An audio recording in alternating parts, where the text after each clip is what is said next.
Hello guys, tara samahan nyo kaming magluto at kumain ng kwek-kwek dito sa UAE kasi naman sobrang hirap niyan bilhin kaya ayan gagawa na lang kami ng sarili namin with sausawa na suka and cucumber and sweet and spicy sauce. Hello guys, ayan nagawa kami ng satiela pala ng kwek-kwek. Ayan, may share ako dalawang itlog dyan guys. Dalawang itlog. Ayan, kwek-kwek pero yellow siya, hindi siya orange. Hindi orange na siya.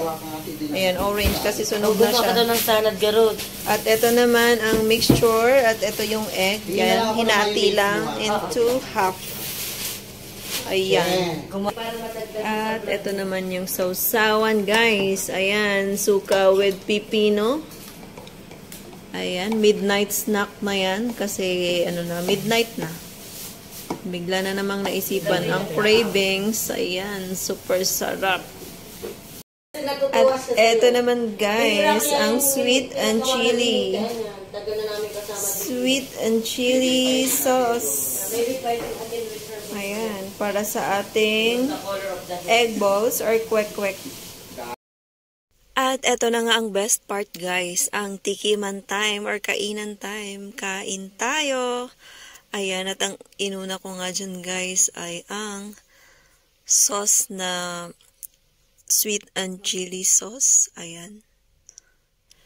At kulay dilaw nga lang ang aming kwek-kwek guys. Hindi siya kagaya ng mga nasa, yung common na nabibili natin is kulay orange. Kasi yung binilhan daw na teela ay ang sabi ay orange daw yan. Kaso hindi naman, yellow. Kaya wag tayo magpapaniwala guys. Ayan. Pero okay lang yan. Sa kulay lang naman yan. Pero yung lasa niya is kagaya talaga nung mga nasa street food natin sa Pinas.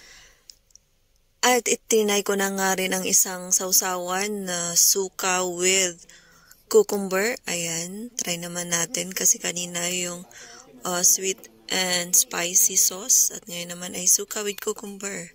Ayan, try naman natin para naman feel natin yung pagkain ng street food, 'di ba? Yung mga street vendor na nagtitinda ng mga ganito, kwek-kwek.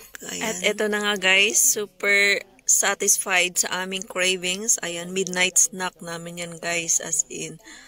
Yan ang hilig namin kumain midnight snack, kaya naman tumataba kami. Sana nag-enjoy kayo sa panonood ng video na to guys. Ayun lang, matuto tayong magluto kapag nag-crave tayo dito sa UAE kasi ang hirap bumili nito ng mga Filipino street food at saka mahal.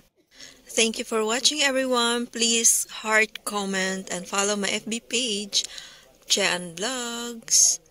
Bye!